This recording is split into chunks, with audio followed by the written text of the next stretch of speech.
Já estamos de volta. Queremos lembrar que hoje é o Dia Internacional do Direito do Consumidor, por isso vamos falar sobre esse assunto no nosso programa e a gente recebe um especialista, o advogado Cláudio José Franzolin conosco. Tudo bem, Cláudio? Boa tarde. Boa tarde. Muito obrigada pela gentileza da presença. Presença, a honra é minha. Cláudio, no Dia Internacional do Direito do Consumidor, é importante a gente destacar, né, após esses 25 anos do Código de Defesa e falar um pouquinho dessa relação entre fornecedores e compradores. Eu acho que a gente avançou muito quando se fala em direito, mas infelizmente existem algumas coisas que precisam ainda melhorar muito também, né? Sim, é importante que quando você está falando de consumidor, é bom que se entenda quem que é o consumidor, né? O consumidor é aquela pessoa que está adquirindo um produto, que está contratando um serviço e que ele vai utilizar e vai encerrar a utilização dele sem querer renegociar aquele bem. Então, aquela pessoa que tem um bem na sua casa e que vai vender para o seu vizinho, por exemplo, aquele vizinho não é consumidor, né? Você só vai ter a situação de consumidor se você eventualmente for adquirir de um fornecedor, de um fabricante, de uma loja, essa condição de consumidor que vai permitir que você adquira esse produto, já que ele produz em larga escala. O consumidor, sim, né, teve grandes avanços em relação à proteção do direito do consumidor. O consumidor ele passou a ter um direito reconhecido constitucionalmente com a Constituição de 88. Daí veio a Lei 8.078 de 90, que trata do direito do consumidor, e elencou lá alguns direitos básicos para o consumidor, né? Entre direitos, por exemplo, direito à informação, direito de proteção com relação à sua saúde, com relação à variedade de alimentos, por exemplo, que são colocados, né? O direito de ser reparado pelos vários danos que se coloca diante da situação dele, quando ele adquire um determinado produto que eventualmente lhe ocasiona uma situação danosa. E também a proteção do consumidor é tão avançada que às vezes você não precisa ter adquirido o produto para ter condição de consumidor, né? Você pode ter, por exemplo, uma seguinte situação. Imaginamos que você adquiriu uma determinada máquina de lavar louça, por exemplo, máquina de lavar roupa, e essa máquina, eventualmente, ela explode e quem estava usando aquela máquina era a empregada que está na casa.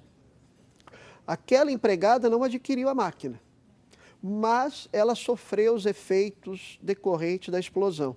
Então, ela também, o Código de Defesa do Consumidor também lhe assegura essa proteção e ela vai ter a mesma situação como se fosse uma consumidora, pelo simples fato dela ter sofrido um dano em relação àquele produto. Ela também poderá pedir, então, uma indenização, enfim, recorrer aos seus direitos. Sim. Assim como a proprietária, a dona da casa, a dona da máquina. Exatamente. Perfeito. Cláudio, quando a gente fala, você até comentou um pouquinho essa questão da saúde, pensando no direito dos idosos como consumidores. E falando em saúde, por exemplo, contratação de planos de saúde, o atendimento na rede pública.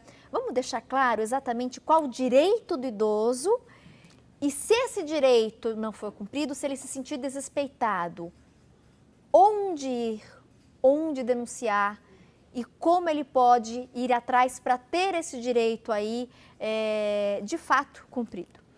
Tá. Acho que seria interessante a gente falar um pouquinho do idoso, né? Para a situação daquele que é consumidor idoso. Acho que seria interessante falar nesse sentido. Sim, com certeza. A situação de idoso, ele passou a ter um reconhecimento muito especial, também desde a Constituição de 88, mas foi só em 2003 que surgiu o Estatuto do Idoso. E passou lá a reconhecer várias situações de benefícios para o idoso. Por exemplo, atendimento prioritário, por exemplo, né? Ter direito a ser informado com relação ao idoso. Com relação ao atendimento prioritário e também não só, a questão do idoso também envolve, por exemplo, com relação aos planos de saúde. Há uma vedação de que é proibido mudar preços de plano de saúde com relação à mudança de faixa de idade. Qual é a faixa de idade? O Estatuto do Idoso estabeleceu o critério objetivo, idade. Então, a partir dos 60 anos, você será considerado como um idoso. Então, considerando a sua situação de idoso, você passa a ter uma condição de vulnerabilidade, né? Uma condição mais sensível, mais fragilizada dentro da sociedade. Então, essa proteção precisa ser cada vez mais implementada. E você tinha comentado no começo que existem alguns problemas, né? Então, eu vou te citar apenas um exemplo. Hoje, por exemplo, nós somos uma sociedade que se envelhece muito rapidamente, né?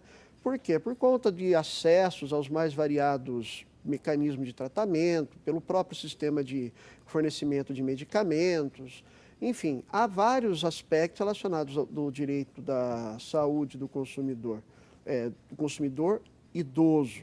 Esse cidadão que é idoso e que tem, eventualmente, um plano de previdência privada, por exemplo, uma situação que está acontecendo, por exemplo, é que quando ele chega, ele contribui durante 20 anos para assegurar uma renda suplementar para ele depois dessa longa jornada que ele pagou durante meses, muitos anos, para obter um benefício depois que ele esgotar aquele prazo de contribuição para ter uma previdência privada complementar. O que acontece? Tem algumas instituições que, quando vai chegando um determinado tempo, ela rescinde o contrato. E ao rescindir o contrato, já que esse contrato ele é anual, ele sempre vai se renovando, aquele cidadão idoso que estava na expectativa de que haveria uma renda no futuro, e daí já com a sua idade avançada, ele não conseguiria ir para uma outra operadora. Então, nesse caso, o que ele tem à disposição? Ele tem à disposição de ir no PROCON e ele tem o direito também de buscar o seu acesso à tutela jurisdicional com relação a isso. Porque a empresa não pode rescindir esse contrato. Porque o contrato, não é que a empresa não pode, a empresa ela tem o contrato escrito, mas é uma prática abusiva. Né? Mas essa prática abusiva você só consegue ver reconhecido se você for para o judiciário. Né? Porque não é uma situação automática do idoso ver já reconhecido esse direito. Entendeu? Para ele, infelizmente, ele precisa ir para o judiciário e o trâmite do processo, evidentemente, ele tem uma lentidão. Embora que um dos direitos do idoso é o direito à tramitação mais rápida do processo. Então, na teoria, esses processos envolvendo idosos, eles devem ser mais rápidos, devem andar mais rápidos por esse caminho da justiça. Deve ter um tratamento diferenciado. Perfeito. Cláudio, o pessoal pediu para a gente também, por favor, falar um pouquinho essa questão das próteses, internação em planos de saúde, em relação ao direito sendo respeitado e pensando principalmente nos idosos. Tá. Eu acho que é importante dizer o seguinte, o direito do consumidor, ele tem uma lei, né, que é o 1078 de 90, mas tem uma lei de plano de saúde, específica dos planos de saúde. E também existe o Estatuto do Idoso. Então, é importante dizer, por exemplo, assim, algumas coisas que é importante considerar. É direito do idoso, né, ter atendimento hospitalar, né? Inclusive a possibilidade de se pleitear também o home care, ou seja, o atendimento no seu domicílio.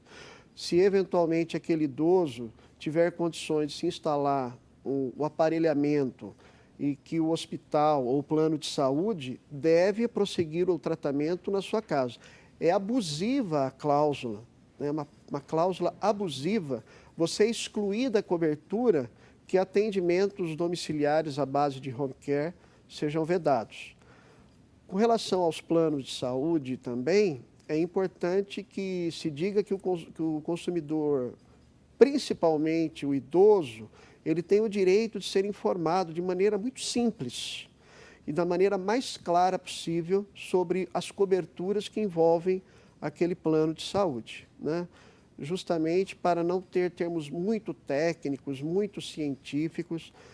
E a respeito das próteses, a respeito aí dos aspectos ortopédicos, também é um direito do idoso decorrente do plano, conforme aquela sugestão do médico, ver assegurado aí o acesso de se submeter a uma cirurgia, por exemplo, para colocar uma prótese, um marca-passo, um stem, nesse sentido.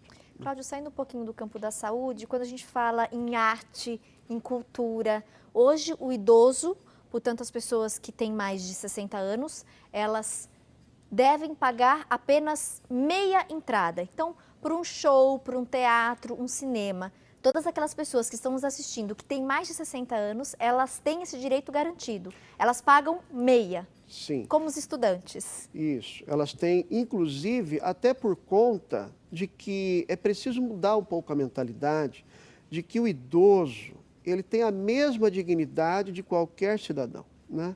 É preciso reconhecer isso. E por que se assegura o acesso dos 50% de desconto para que ele possa participar ativamente dos entretenimentos e da vida da qual ele quer participar? E não é só isso, acesso ao jogo de futebol também, né? Bem lembrado. Né? Para que ele possa assistir uma determinada partida, time dele. Eles têm por direito, eles podem pagar Sim. meio ingresso. Meia entrada meia com entrada. relação a isso, né?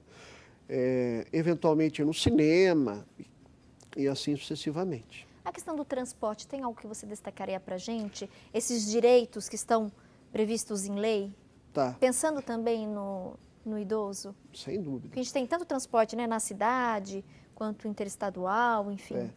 É importante, um aspecto que é interessante notar do Estatuto do Idoso, que ele aborda no Estatuto o transporte urbano, né, e o interurbano, mas não fala do interestadual, né? Então, no interurbano, o que é? Esses transportes coletivos a partir entre bairros, né, o ambiente urbano. Mas da cidade onde ele mora. Da cidade onde ele mora, de onde ele tem acesso. Tá. E só que o benefício do transporte, ele começa aos 65. É um tratamento diferente. Ah, é a partir dos 65. O que acontece? Se uma lei municipal quiser começar a partir dos 60 anos, a lei municipal vai estabelecer isso, né? Então, o senhor tem que ver na sua cidade, né, se há alguma lei municipal com relação a isso, com relação a essa antecipação desse benefício. E no interestadual? No interestadual, não tem no Estatuto do Idoso, nada que fale a respeito, né? Mas existe um disciplinamento com relação a isso. Então, no âmbito interestadual, o idoso ele tem o direito à preferência das 2 primeiras vagas, né, reservadas para ele, e se eventualmente ele chegar depois e não tiver mais 2 vagas, ele tem direito a 50% de desconto na passagem interestadual, de um estado para o outro. Interessante. Né? Então, na cidade dele, ele não paga a passagem entre bairros. Então, se ele for pegar ali um ônibus, vai precisar ir para outro bairro, ele tem esse direito, ele não vai pagar essa passagem. E a partir dos 65. Isso. E tem mais um detalhe importante que se diga, né? Não pode exigir cadastro prévio, né, para que o idoso goze desse benefício. Ele tem que apresentar seu RG, o seu documento de habilitação ou qualquer documento equivalente que demonstre a sua situação de idade. Isso é importante, porque a gente já viu alguns casos em que eles obrigam aquele idoso a fazer um cadastro. Isso ele não precisa, ele não é obrigado a fazer cadastro nenhum. Apresentando o documento com a sua data de nascimento, ele tem o direito de viajar. Existencial, exatamente. Perfeito. Cláudio, muito bom saber mais sobre os nossos direitos. Nosso tempo de bloco acabou, mas eu vou pedir para você voltar numa outra oportunidade, que é muito bom saber, né, o que a gente tem direito, falar um pouquinho também dos nossos deveres e quando esses direitos não forem respeitados, a gente pode então recorrer aos órgãos. O PROCON, por exemplo, você citou, né, importante. Poderia só destacar um aspecto que eu tenho reparado muito, é a respeito do empréstimo consignado, né? A respeito que muitos idosos estão sendo explorados para fazer empréstimos consignados, né? E principalmente o idoso que às vezes não sabe nem ler e escrever, né? É importante que o idoso ele tenha o direito de rediscutir os aspectos com relação a esse empréstimo consignado, até desconstituir isso, principalmente se ele for analfabeto. Importante a pontuação. Obrigada, viu, Cláudio, mais uma vez pela presença. Até breve. Muito obrigado pela oportunidade e um bom programa para todos vocês. A gente vai para mais um rápido intervalo e na sequência eu volto com mais uma atração. Tem dica de arte, sandálias de borracha customizadas. Que tal você abrir a sua própria fábrica de chinelos? Próximo bloco a gente ensina como você pode fazer isso.